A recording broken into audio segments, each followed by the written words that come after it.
నమస్తే, welcome to NSTV news. ముందుగా ముఖ్యాంశాలు. మాజీ ముఖ్యమంత్రి జగన్ నాడు చేసిన అవినీతి విద్యుత్ వ్యవస్థను నాశనం చేయడమే కాక ప్రజలపై ఛార్జీల భారం పడిందని కొత్తపేట ఎమ్మెల్యే బండారు సత్యానందరావు అన్నారు. వాడపాలెం కార్యాలయంలో జరిగిన పాత్రికేయ సమావేశంలో ఆయన పాల్గొన్నారు. ఈ సందర్భంగా సత్యానందరావు మాట్లాడుతూ వైసీపీ ప్రభుత్వ హయాంలో జగన్ అవినీతి అసమర్థతతో 1,29,000 కోట్ల రూపాయల నష్టం వాటిల్లిందని ఆరోపించారు.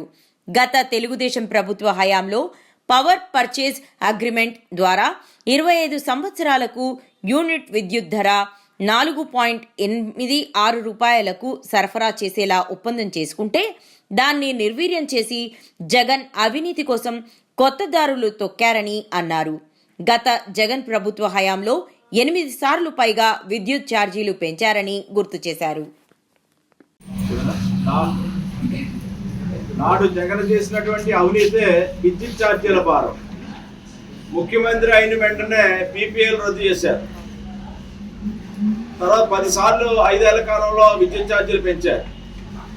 సెకీ ఒప్పందంలో జరిగిన అవినీతి అమెరికా దాకా కూడా పాకింది.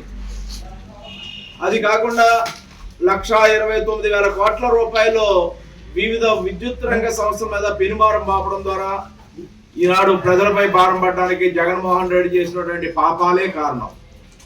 తగుదునమ్మా అని అది కప్పి పెట్టుకుని ఈనాడు ఏదో అరిచికి పెట్టి గోల చేసి ధర్నాలు చేయడం హాస్యాస్పదం. మరి అదేవిధంగా జనం ఎత్తిన జగన్ చేసే వైఖరి ఈనాడు ఈ కార్యక్రమాలు చూస్తూ ఉంటే ఎలా ఉందంటే గిల్లేసి జోలపాడిన అన్న చందానం ఉంది. జగన్మోహన్ రెడ్డి యొక్క విధానాల వల్ల విద్యుత్ రంగం భ్రష్టు పట్టిపోయింది.